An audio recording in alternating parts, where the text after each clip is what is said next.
Hello and welcome to today's FFS. We were just saying it's been a month since we've done one of these, so forgive us if we are a little bit rusty. So today we are here to talk about PPC because we cover all the exciting topics on grow traffic. So something to get you excited, ready for the weekend. I've got a few facts and figures about PPC to set you off. So a lot of people are down on PPC. They say, oh, it doesn't work, it's a waste of money. And it is true that 94% of all web traffic will go to the organic search results. So obviously that's searches. So the vast majority of people are not clicking on the ads. They're going down, they're going to the organic search results and they're looking there. But paid search can improve a brand awareness by 80%. PPC is one of the top 3 sources for on-page conversions, and paid ads get 65% of all clicks from searches made by people who are looking and ready to buy a product or a service. So if there are customers out there and they are actually at the point where they are ready to purchase your products or services, those people, when they're doing the searches, are more likely to go onto a paid ad. So there is still massive value in it if you can do it right and if you can afford to run a campaign. So what does getting it right and affording to run a campaign mean? We have 2 PPC gurus here to tell us. So first of all, Annika, say hello. Hello. Brilliant. And what do you do, Annika? I do PPC. I'm Annika. Work with small businesses on kind of all aspects of digital marketing, but focusing mainly on PPC and paid social. So any call. Okay, which I find fascinating because I don't particularly like that side of things, and you are very kind of you're laser focused on those paid search functions, aren't you? And you love that, and I think that's weird, but each to their own. Love us. Love us. You just sit there in your garage looking at data all day long. Exactly what I do. And Dally, who are you?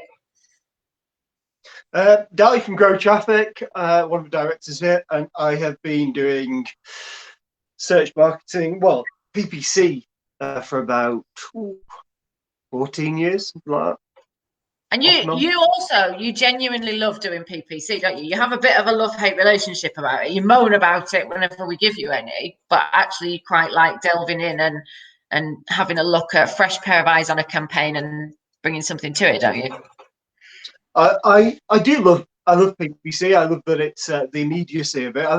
I'm a search marketer, so I do kind of both PPC and organic search. But yeah, I love the immediacy of PPC rather than the kind of speculating that I also like in SEO. It's a nice change sometimes. Is that a little dig at me because I was just saying that I'm an organic search marketer and not a paid search marketer? No, it wasn't at all. I didn't even clock that. I'm sorry. That's fine. Yeah. There's not many people out there that genuinely do both and enjoy it and do it well. Yes, well, those are the 3 key things, aren't they? Anyway, enough of that. Let's move on because we've not got all day. So today we have got 5 top tips for you on how to make PPC work for your business. People think that if you're going to do PPC, you have to spend an absolute fortune on it. There is a price point that is this kind of sensible entry level for most businesses. If you've just got 20 quid here and 20 quid there, it's probably not going to be worth your while, but it doesn't need to cost you a fortune. And the key thing is with PPC, if you do it well and you do it properly and you learn as you go, you can reduce the cost per click for your campaign, so you can make it more cost effective and make it work better in tandem with all the other digital marketing activities you do. So how are we going to do that? First one, number 1, and I feel like this is our number 1 on every single one of these that we do, but it's there for a reason. The answer depends. What? Is the answer it depends? It depends. No, the answer is no, it depends on this one, but the answer is it depends on all the others. To these questions. Yeah, no, the question is, the point number 1 is have a plan. So Annika, why do we need to have a plan? I mean, I presume it's the same in every single thing you talk about. If you don't know what you want out of it, there is no point in going in and trying it. I mean, at the end of the day with PPC, you are putting money into Google, and Google will take that money quite happily. Whether you have a plan and you know what you want, or they don't care, they're going to take it. So you need to have a plan of what you want to achieve, even down to, you know, if you're an e-commerce company, you know you probably want more sales, and that's what you're looking at. But if you're lead gen, it's a bit different, and there might be different kind of points that matter to you. It might just be about getting people onto your site, but you need to know what you're looking for. And also, coming back from that, even if you are e-commerce or lead gen, you need to know what you're willing to spend to make it profitable. Because like I say, you can just go in and waste money if you don't know what you're doing. So having that target return on ad spend is like a massive help. It is also, I mean, it is an auction. PPC is an auction, and you know, one of you might come on to talk about this in a minute. But you know, you wouldn't walk into an old-fashioned auction house without saying, right, this is what we're going there to buy. This is what our absolute limit is. You know, you at least have that. And when we say have a plan, you don't need like a 20-page business plan. You just need to say, this is what we want to get out of it. This is how we're going to do it, and this is the maximum amount of money we're going to spend. Because as you say, Google will take that money, whether you're getting clicks or not. They will carry on running it, and they will carry on taking it. Dali, anything to add on that front? I'm just going to move my phone. That's all right. Yeah, no, I think I think knowing what you want to get out of it from a CPA perspective is probably the best point to start. We always, whenever I talk what's CPA, Dali? Just to clarify, what's CPA? Cost per acquisition. So the amount that you're prepared to spend for a conversion as tracked through Google, or ultimately a sale or a lead. The first thing that we always say to a customer is you know, what do you want to get from it, and then try to work backwards from there. So if you want 10 conversions, then you're probably going to need, yeah, maybe 100 clicks, which is going to cost £500 or whatever it is. How do people work that out? Because I mean, you are quite good at, if a client comes and says, like, this is our budget and this is what we want to do, you go away and you do kind of a little bit of research and you say, all right, your costs, your clicks are likely to cost you this much per go. How do you work that out? Do you really need to know what you're doing, or can anybody kind of do a bit of Googling and figure that out for themselves? The Google provides you with the keyword tool, so you can use the keyword tool, and then I use the keyword tool off you know, the likes of our SEO kind of PPC software that we've got, just to kind of back it up and have a look at it and just do things like that. So, but then also you want to Google, you don't want to rely on Google's kind of data. You want to see what other people are saying. There's websites like WordStream out there that have lots of industry averages in terms of conversion rates and click-through costs and things like that. So there's plenty of places that you can go to do some research.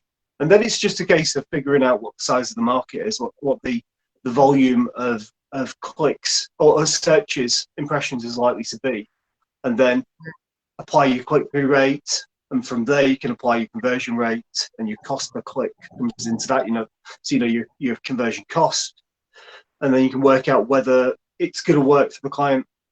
And often it doesn't. You know, often you'll go back to a client and say, actually, you can't. It's unlikely that you'll be able to acquire customers within the, you know, your target CPA on Google. I think also, even going super basic at the planning point, just Google it. If you know what you are as a product, or you think you know what you are and what people are going to search for, just give that a quick Google in your local area and see how many ads are showing up. And, you know, if you hit refresh 4 times and every single time there are 4 ads showing at the top of that page, it's really competitive. And you know that if you search for something and there's no one there most of the time, not as competitive, and it's going to be a bit easier to get in. But yeah, Dali's right. Like, it doesn't always work. And I mean, we've had conversations with prospect clients where you just say, sorry, it's not going to work. Your budget is not big enough to get you what you want out of it. Yeah, and that's very much that, you know, as I said at the beginning, people think they have to have a big budget. It's not like you need a minimum of £500. It very much depends on what industry you're in. It very much depends on what your product or service is, what area you're in. It's how competitive it's going to be for you in that specific scenario. So there's no one rule fits everybody on that, is there? And I think that's a really good tip, Annika. You know, just do a little bit of Googling and see who are you going to likely be competing with in this. If you're competing with companies, every time you do that search, they're coming up in the ads, and you know that they've got massive budgets, you know, and those are big money keywords. You're probably not going to stand the chance, are you? Yeah. Okay, brilliant. So that's point number one. Have a plan. Doesn't need to be detailed, but just do a little bit of research and gather a little bit of data before you start, because otherwise you end up spending money and going off, and you know, you want to learn by doing, but you don't want to learn by doing whilst it's costing you a fortune. So point number two, create a good landing page. Now, what does this mean? First of all, what's the difference between a landing page for PPC or a normal web page? Is there a difference? Can people use a normal web page? What does a good landing page mean? Dali, I'm going to come to you first. So the difference between a PPC landing page and a normal web page often is that many of the kind of navigational elements might be stripped out of your PPC landing page to make it so there's it limits the wastage and the leakage from that page. You might have things might be more immediate. So in organic search, when people's coming through your website, they're researching but when they come through paid search, they tend to be more in the kind of transactional phase where they're making a decision. So they're ready to buy. So you want to just have everything really clearly on the page. You might have the buy button or a contact form really prominent on that page to try and get the action quicker. Okay, Annika? Yeah, I mean, in terms of PPC, I think one of the points later on, but it is a continuous testing. So when it comes to landing pages, yes, it is often best practice to have a PPC landing page that, like I say, has no navigation on it. It's a little bit of kind of convert or leave situation. It does depend on the keyword and the intent of the person, that sometimes you will find that the homepage of the brand works better or converts better. Like, it's very, very dependent on what they're searching for. So, I mean, any account I'm running will be likely to have at least one landing page test run at most times, just to kind of figure that out, because it's not a science of this is going to work better for everything. And it depends on how complicated a product is. You know, I work with a client that's called Science Labs. That is not a kind of land, fill out a form, buy situation. They need to go through a few pages. But if it's something simple, and particularly if you're running like shopping campaigns, you know, someone searching for a red shoe, they want the red shoe. They're going to land, they're going to buy, they're going to not. It's as simple as that. And if we're thinking about kind of small to medium business owners who are doing this for themselves, would it be quite easy for them to go in and set up, say, if they built like a specific landing page and they wanted to run a campaign where they were going to send half the people to the landing page and half the people to the homepage? Is that kind of thing quite easy for, you know, fairly novice people to manage? Yeah, so within Google Ads, you can run pod drafts and experiments, and it literally just splits your traffic up. You set it up as an experiment campaign, and it splits your traffic 50-50. For someone like me, geek and loves the data side, and it's not just landing pages. You can do test and bid strategies, ad copy, anything really. But yeah, it's amazing. It's my favorite. And how long would you run those for normally? Would you run those for a really short time period and see what you got, or would you let them run for like a week or 2 weeks or what? So it completely depends on how much traffic you get. I mean, within Google, it will tell you when it's statistically significant. Statistically significant. Never say that word. It will tell you, and obviously the ideal is to run it until you get to that point. But if you're a small business with small amounts of traffic, you might never reach that point. So you sometimes do have to just take a step back and say, you know, we've only had 5 conversions in total, but my gut and the data that we have available is saying this one's working better, so we're just going to go with it. I think Yeah. some people are a little bit too scared that they think that they need like thousands and thousands and thousands of visits to make anything, to make data kind of worthwhile. And sometimes you just go with it. Yes. And so if we're thinking, we're advising the kind of average small to medium business owner on what they need, you know, whether it is your homepage or your landing page or whatever, it's think about where is somebody in that marketing funnel or the buyer journey or whatever at the point that they're entering that page, they've clicked on that link, they're coming through, what information do they need depending on what type of product is it, you know, what's the price tag, is it something they need to go away and think about, blah blah blah, and just make sure that page, wherever you're sending them, is talking them, giving them the information that they need at that point, and then taking them to the single action that you want them to do, either fill in the contact form or pick up the phone or buy the product or whatever it might be. So yeah, okay, right. So number one, have a plan. Number two, create a landing page, or have a good landing page. Be thoughtful about the page that you are sending your traffic to. Number three, run small, carefully thought out campaigns rather than just, you know, having a big budget and letting it run. Now, we talked about this when we were doing the Page Social one a few weeks ago. So Annika, why are more smaller campaigns better than just one massive long campaign? Well, I think one kind of point to go in before that, which probably should have been a 2.5, is anyone who's starting Google Ads from the beginning. If you're setting up a new account now, Google will automatically put you in a smart campaign, which it sounds great and it's wonderful and they do all the hard work. You just put in your website and it goes and does everything. But also you have no control over what you're doing. And that will essentially start a smart campaign. It'll put everything in. It'll add in some keywords for you. So the first tip is to get out of the smart campaign. Because as you said before, Annika, it is in Google's best interest that you spend money. It is not in their best interest that you get a campaign that for you is most cost effective. So, you know, those two, they're kind of running at odds with each other, aren't they? Exactly. So get out of the smart campaign. Sometimes the easiest way to do that is to go through all the steps, set up the smart campaign, and then once you're in there, pause it and set up a normal campaign. Just very faffy, but that's the easiest way around.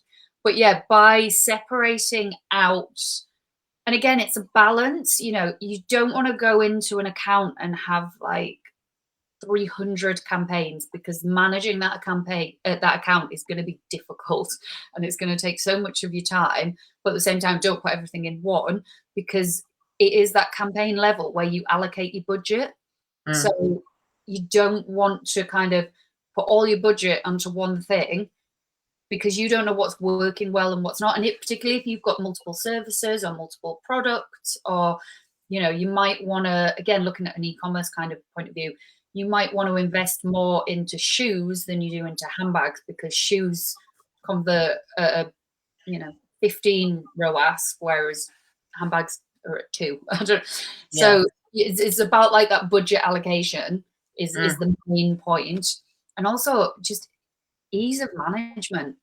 Yeah, Ease of management, your location targeting as well is also set at your campaign level. So if you're doing anything local, or if you've got multiple areas of the country, you need to have that split out at that point. And again, you can see what's working best, what isn't, so you can allocate your budget there. I think it's a good point, isn't it? Because again, if you're thinking, you know, if you're not a PPC expert, you're just your average business owner, it's better to have, say, 5 campaigns running, and then you can pause those and do 5 more. You know, it's just more manageable than having 500 campaigns running that is essentially going to become a full-time job, and you can't keep track on whether they're working even or not. Dali, what would you say about the how you should run the campaigns? Well, I manage an account that has 350 campaigns active, so or it used to. I think we've cut it down a little bit, but I'm of the mindset, I'm probably a bit old-fashioned really in terms of Google Ads management. I like everything to be really granular and really specific in my campaigns and my different ad groups. So I prefer to have more campaigns and ad groups running, and then I can kind of work out where the spend is, even if the spend's really small. I can make sure everything's really targeted. I suppose my advice there is, for a small business, keep it small to begin with, but do be really targeted about how you're setting your structure up. And when you say targeted, you mean, what you mean by that what is... I mean is creating an a campaign that's really specific to the ad group. So don't put everything, don't put all kinds of different keywords that you think are related into the same kind of ad group. Just put a handful of keywords in there. Okay. All right. I'm moving us on because we're running out of time. So Annika agrees on that one, actually. Pardon? I don't know if Annika agrees on that, actually. She's a bit more new school. I'm not really. I'm quite old school. It completely depends to me on who's managing it and what the budget is. If I've got an account that has got a 10, 20 grand a month budget, I am more likely to have 30, 40, 50 campaigns because it needs to be that targeted. If I am a small business owner who wants to spend £200 a month to test PPC, I don't want to spend all day splitting out into 100 different campaigns. I think that's exactly it. But you can manage that, Dali, because that's what you do. Your average small business owner, if they have 250 campaigns running, that would just be a logistical nightmare for them. So yeah, it depends on your level of expertise. It depends on all sorts, doesn't it? Okay, I'm moving us on. So number one, have a plan. It depends. Yes, we have. Number two, think about your landing page. Have a well thought out, well planned landing page. Number three, create small, carefully selected campaigns. Number four and number five are actually kind of the same point. So number four, we've got track your conversions, and number five, we've got continually assess and learn and adjust. So Annika, I'll come to you again first. Why is that important? Why do people need to track and learn from what they're doing? Sounds stupid, doesn't it? But why? I mean, tracking conversions is every PPCer's worst nightmare. We all hate conversion tracking. It always goes wrong. It's always, literally an hour before this, me and Dali were on the phone talking about conversion tracking in an account and whether it's right, whether we think it's right, whether it's correct. But without conversion tracking in, you don't know what you're doing. And conversion tracking also, it doesn't need to be like, the dream is e-commerce tracking where it's sale, revenue figure, that's lovely to know, but it doesn't need to be that. It can be someone filling out a form. It can even be someone visiting a certain page if that page is really important to you, or watching a video. But without tracking anything, we just don't really know what's going on. People can click on ads that don't care about your site. You can click on an ad, spend, and you can go, my click-through rate's really good. I'm getting loads of traffic, but you're not seeing any sort of uplift overall in your business. So it's not then working. And also, just another kind of aside to that, again, as Dali says, I'm a little bit new school on this. Old school PPC, we've always hated everything Google have done that's automated, fight against them and keep it as manual as possible. However, nowadays, the bidding strategies that Google offer are amazing, and they are outperforming most manual campaigns. So there's options on like target ROAS or maximize conversions, but without that conversion tracking in, you can't use bid strategies like that. The only options you've got are things like maximize clicks, which again, Google will push your ad out to someone they think's going to click on it. That can be someone who's got really fat fingers that always clicks on ads on phones because they don't know what they're clicking on. So just without conversion tracking, it's almost a waste of time. So I have two questions here. So first of all, in terms of conversion tracking, why is it so hard? So, you're right. People, if you are selling a pair of red shoes and you know how many people have clicked on your ads and you know how many pairs of shoes you've sold, where are the complications that come in for businesses that are doing it on other ways, on services or lead gen or whatever? Do you want to take that one, Dali? You look like he was coming in with an answer. Sure. So there's all kinds of different problems. There's problems in defining the. Every business I've ever worked with has a problem in defining the truth of their data for a start. So we all track things with multiple different kind of systems. You might have Google Analytics, you might have something like HubSpot, you've got Google AdWords, and they're all reporting data and they all report it slightly differently. So there's always complications in trying to understand exactly what that truth is. That's the first kind of complication. Then as Annika said, that you're going to want to track things differently in AdWords often than is than is a kind of key performance or key leading indicator for a business for like a management report. So that's complicated as well. Often you can't assign a value to things like form submissions, whereas it's quite easy to assign a value to an e-commerce sale. E-commerce sale is the easiest one, isn't it? You know if you've sold something or not. A form submission, relatively simple. It's kind of the same thing. The complication then comes in with form submissions is that you need to understand the conversion rate that happens after the form submission. So it's all well and good getting hundreds of inquiries, but if none of them ever convert, then they're useless. But Google thinks that that's really working because they're getting loads of form submissions. So you can find yourself kind of accidentally allowing Google to optimize for the wrong data set. Okay, so essentially, it's the reason that it's tricky to do that conversion tracking is that as well, businesses don't necessarily always know where things are coming from. They might have a form that can be got from different places. They might have phone call, one phone number for the whole business, so they don't know where things are coming in from. So that's where it becomes complicated. The other thing, quickly, is that people always say is that they say when they don't want to do AdWords because they're scared that the competitors will just sit there clicking on their ads and cost them a load of money. Does that happen? Is that real? Is that a real risk that businesses need to think about? Can they mitigate it? Google's better at alerting you to that type of thing and to getting rid of it. There's the software like ClickCease that you can use to kind of protect yourself against that. But I've not really seen it as being a massive issue over the years. No. I think do you ever see it? No, you don't see it either, Annika. No, it is like you said. Google you sometimes will get kind of money refunded to you, where Google have noticed some strange behavior and some click fraud. There are these companies out there, but it's never been a huge issue with any company I've worked with.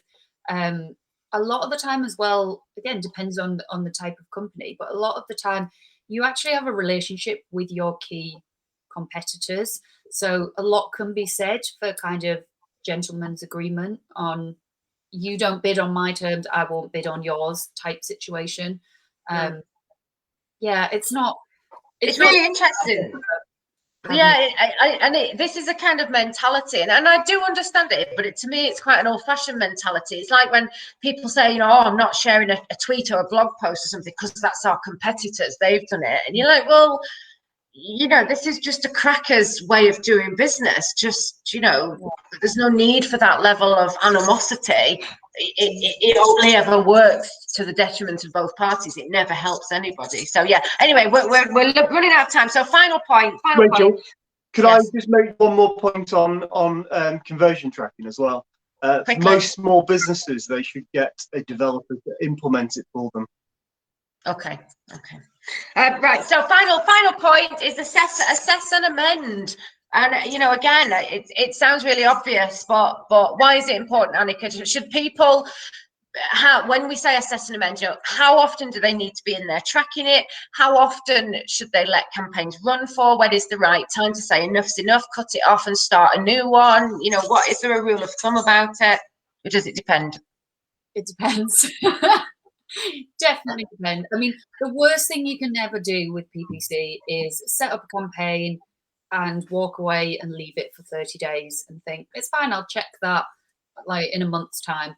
Like you do need to be in it, even if you're a really small business and you're spending quite a small amount, you do need to be in it regularly. And that could be 5 or 10 minutes every day, just doing a quick check on the search terms that have been, that have cost you money, adding new negatives, and also just spotting these trends of what's working, what isn't. Like, you know, you could leave it for a month and 90% of your budget has been spent on one area that's had no conversions. You've got another campaign running on a small budget that's had like 10 conversions through. You just think like budget allocation changes could have made a big difference there.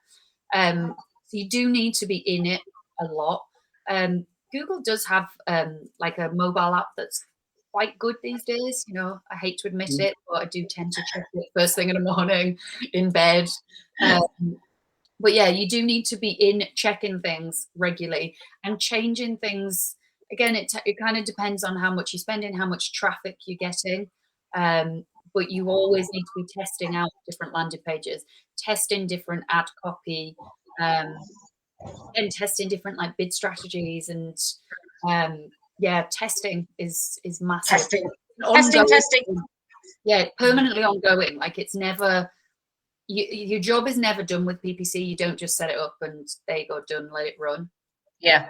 Dali, is there such a thing as too much meddling?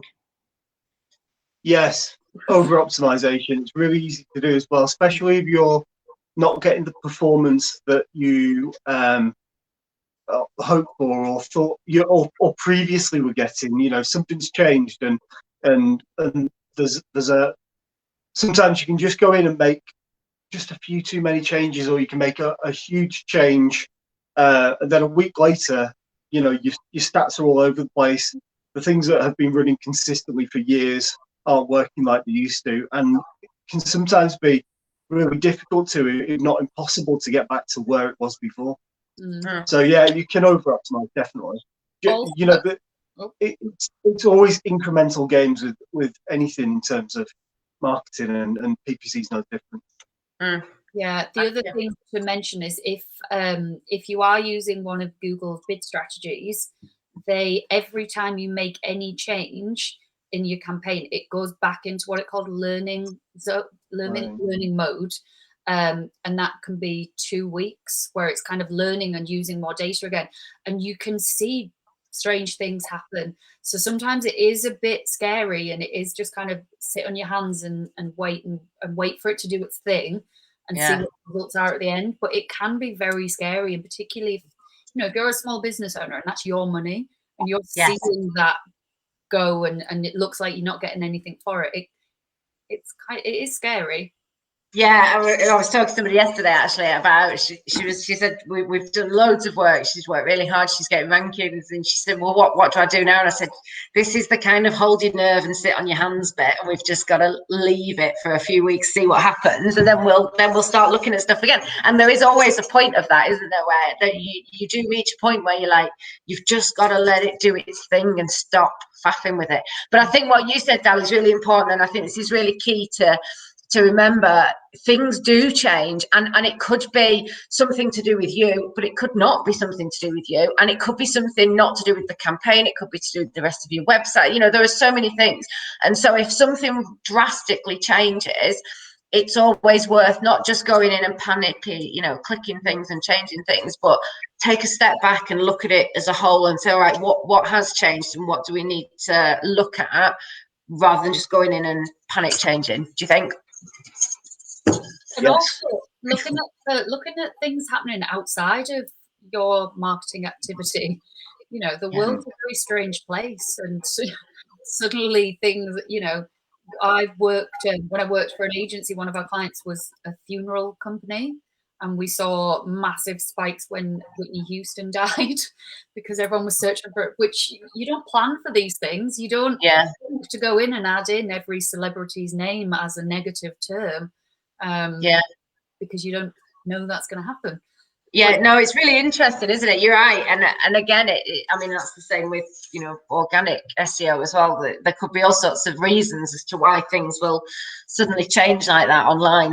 Okay, we are massively over time. So these are your top 5 tips for running a successful PPC campaign. Number 1, have a plan.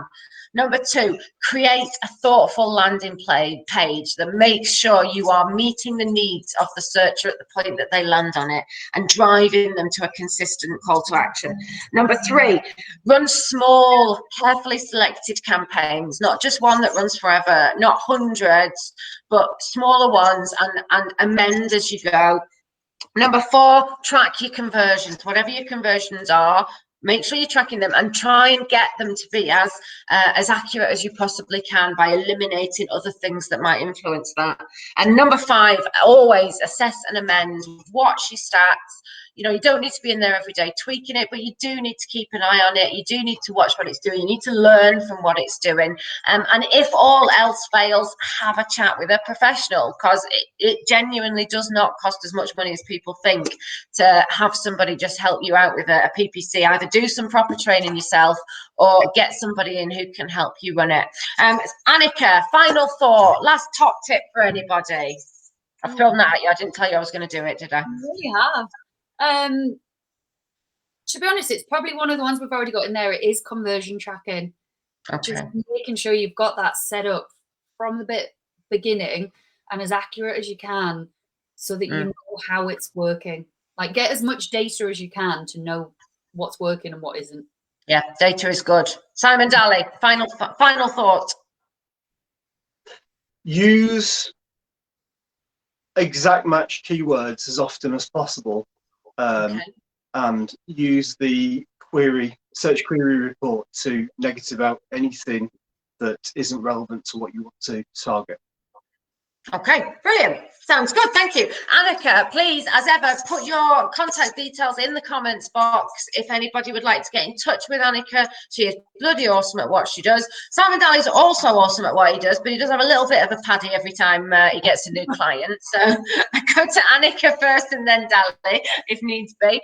But we also will be monitoring the chat for forever. So Yeah. you do, yeah. Annika works with and for Grow Traffic, so yes, they both do work together.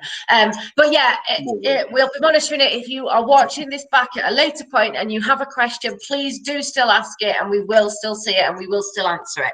Alternatively, if you want to contact any of us to have a chat about PPC, more than happy to do that. Or head over to our blog at growtraffic.co.uk or our YouTube page at Grow Traffic, and there are so many resources on there. It is unbelievable. So thank you very much to both of you. The sun is shining. We're 10 minutes over and we're going to go and play out. Are you ready now to do the waving? Ready? Yeah, let's see before we get cut off. Right. Yeah. Don't press the button yet. Don't press it yet. Keep waving. Keep waving.